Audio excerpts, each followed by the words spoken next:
Who Framed Roger Rabbit, which for some reason doesn't have a question mark in the title. Apparently it's because a question mark in the title is a sign of bad luck, but hey, grammar is important. Not anymore. Based off of the Gary K. Wolfe novel from the 1981 titled Who Censored Roger Rabbit, which does have a question mark, takes place in Los Angeles in the mid to late 1940s. Animated characters parade around like it's the norm, interacting with live action people and animals, starring in movies and living in Toontown. Meanwhile, we meet Private Detective Eddie, played by Bob Hoskins, who isn't a big fan of toons, as one murdered his brother many years ago. Regardless, he's suckered into a job to help Roger Rabbit, voiced by Charles Fleischer, as it's suspected that his wife Jessica, voiced by Kathleen Turner, is cheating on him. Not long after, the man in question is found dead, obviously leading to Roger being the number one suspect, as Eddie reluctantly helps him as they bond, whilst also coming to blows with Judge Doom, yes, that's his real name, alongside Captain Evil Pants. No kidding. Played by Christopher Lloyd, who I met, by the way. Is that true? Who plans to buy and take over Toontown, only to then destroy it and replace it with a freeway. It's also revealed that he's a toon, big shock, and he just so happens to be the one that killed his brother. What the hell are the chances? Okay, wise guy. Not long after the book came out, Disney bought the rights almost instantly, and the president of the company at the time thought a blockbuster movie would be ideal. Robert Zemeckis wanted to direct, but he was turned away as his last two projects had completely bombed. Some test footage was shot with Pee Wee Herman voicing Roger Rabbit,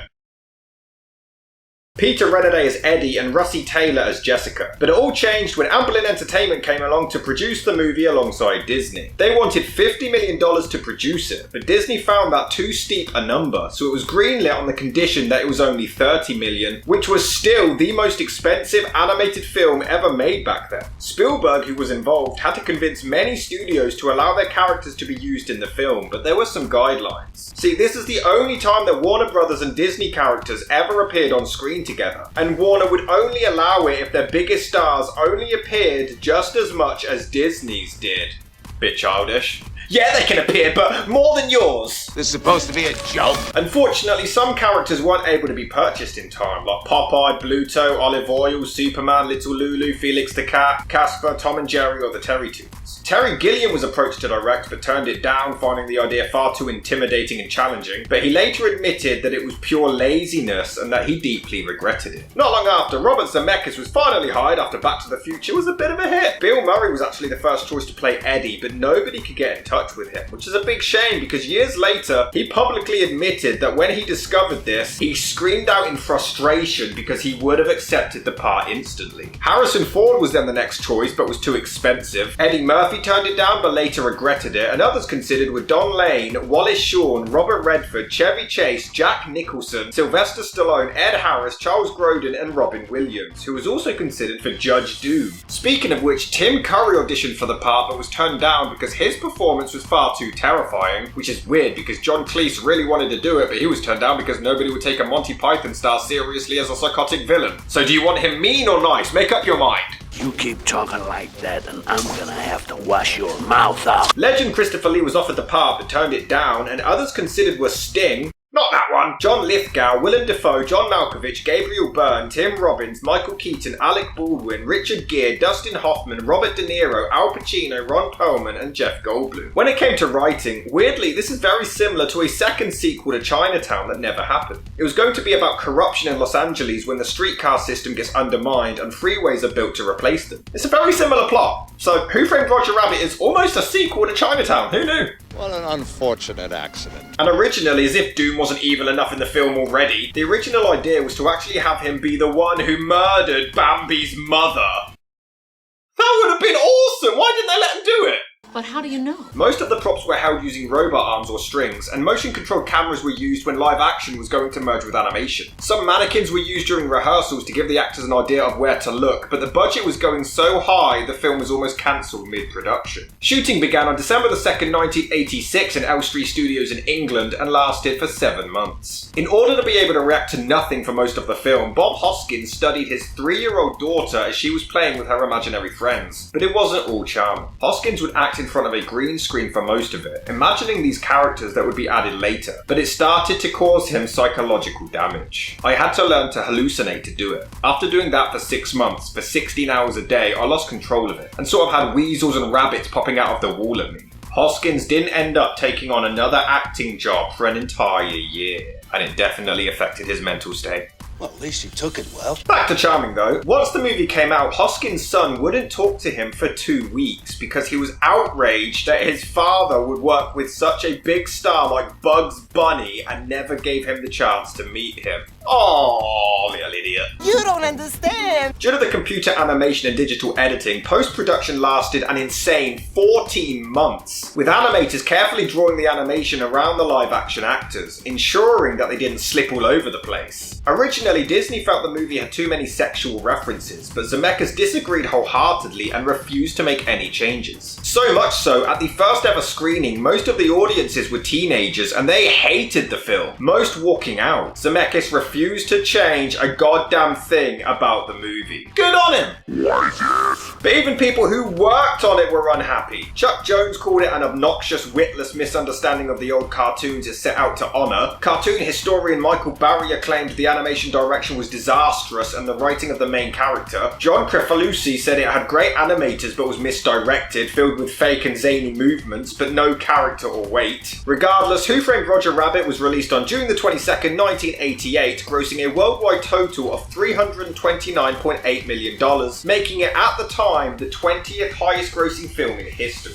It picked up Academy Awards for Best Sound Effects Editing, Best Visual Effects and Best Film Editing, a Saturn Award for Best Fantasy Film, Best Direction and Best Visual Effects, a BAFTA for Best Visual Effects, the Hugo Award for Best Dramatic Presentation, and even the Kids' Choice Award for Favourite Movie. Unfortunately, controversy crept up as many people claimed that there were brief shots of nudity from Jessica Rabbit throughout the movie, but only if you slowed it down to watch the clip frame by frame.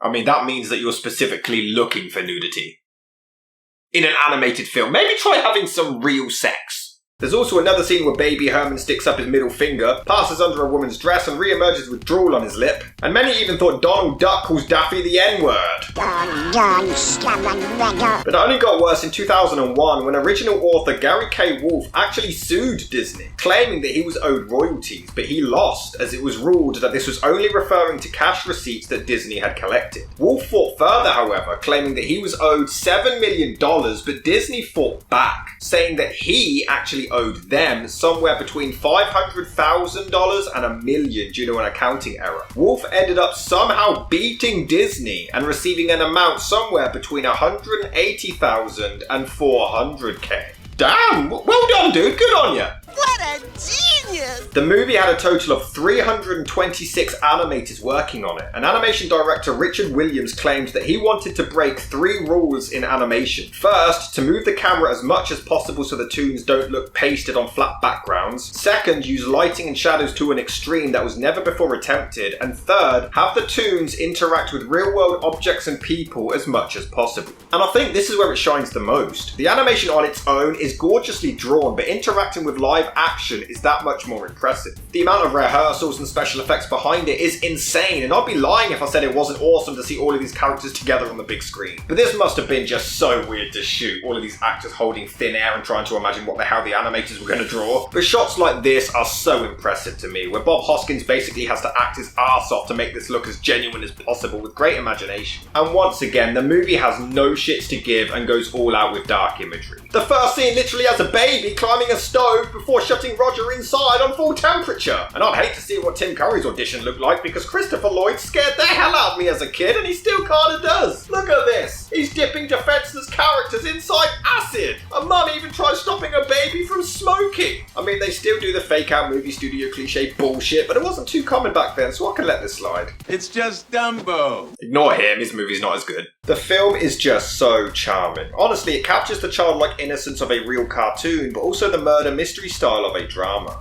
Toon killed his brother. Jesus. Dropped the piano on his head. Wait, since he hates all toons, isn't that kind of racist?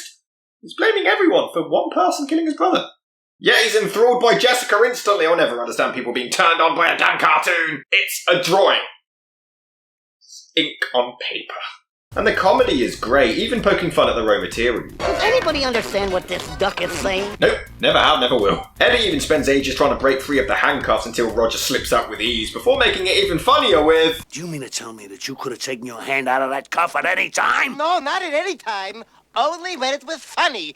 He's amazing. And some of the lines are very cleverly written. Hey, Hey, Roger, what do you call the middle of a song? And when Eddie spies on Jessica, it turns out that all she was doing was playing patty cake with somebody else, and he's still heartbroken over it. It's all treated completely straight-faced, and it's hilarious. And don't let me catch your peeping face around here again.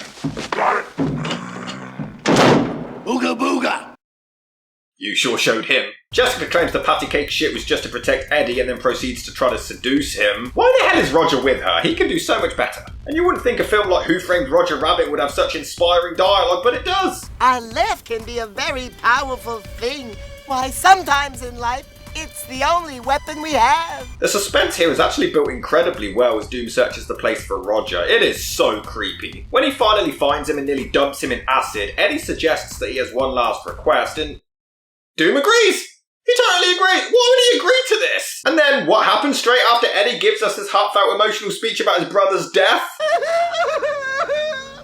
No wonder you hate me. Why do you do this movie? Valiant, what are you trying to do? Give me a heart attack? What are you trying to do? Give me an acting class? Oh hi, obvious stuntman who is obvious because there's no way in hell Bob Hoskins pulled off that stunt on his own. Wait, even the bullets are alive? That just raises so many questions now. So is the gun alive? Is it choosing to shoot? Can the bullet stop itself from coming out? Are the trees alive? Is the grass alive? Is the air alive? I really would love some of the drugs that they were on when they animated this shit. Dude, this is a totally deep hole. Yeah. There's a part where Eddie thinks he's found Jessica, but it's just some ugly chick who then chases him for love, but it just seems like padding. He has to rush around and give her the slip several times, and it's entirely pointless. He just ditches her and gets to Jessica anyway. It's not needed, and it's just a waste of time. Okay, any seriousness I had for Christopher Lloyd in this has now completely vanished. Be careful with that gun. This ain't no cartoon, you know. Should have known the jokes were going too well. Had to squeeze a forced one in there somewhere. And the whole revelation of Doom's plan drags on for forever and just isn't particularly interesting. You've got enough going on, movie. Just have the bad guy want to take over town. All this other stuff isn't needed and it's just snooze-worthy. Look at this. He's about to kill them as they hang from a fucking crane. But Eddie manages to sing to them to escape and it is so cringy. Now Roger is his name. Laughter is his game. Come on, you dope, untie his rope and watch him go insane. I'm bouncing off the walls. Without that gun, I'd have some fun. I'd kick you in the...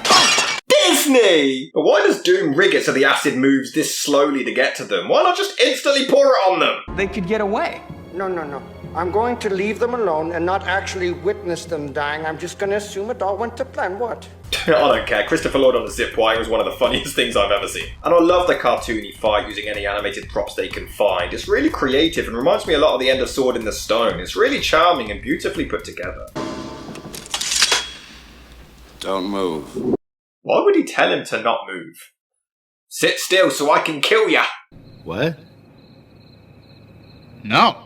We're not coming over there. And Jesus Christ, he even gets steamrolled to death. This movie has no shit. But Christopher Lloyd does lose a whole lot of his creep factor when he becomes a toon. Who can take this seriously? Of course, due to his success, a sequel was immediately planned. J.J. Abrams met with Spielberg in 1989 to discuss a prequel called The Toon Platoon. It would have followed Roger Rabbit as a child trying to find his mother, who's a struggling Hollywood actress, but ends up being enlisted in the army. Jessica is kidnapped and forced to help Nazis. Okay, that did not go the way I was expecting it to. However, not long after directing Schindler's List, Spielberg decided that he just couldn't satirize Nazis, and rewrites continued throughout the 90s, but he then dropped out. However, as late as 2009, Zemeckis maintained his interest and more rewrites were confirmed. A year later, Bob Hoskins actually admitted that he had interest in returning as Eddie, but he ended up retiring just a few years later, before being diagnosed with Parkinson's disease and tragically passing away in 2014. Despite this, the script was confirmed to have been completed, and Zemeckis claimed that it was going ahead without Hoskins, even digitalizing him in ghost form, because when has a CGI de-aging ghost ever looked bad? In 2016, he claimed that the script was terrific, but doubted that Disney will greenlight it as they hate the Roger character, and apparently don't like Jessica either. Regardless, the original is a classic film. Funny, charming, sweet, silly, goofy, and just a whole lot of fun to watch.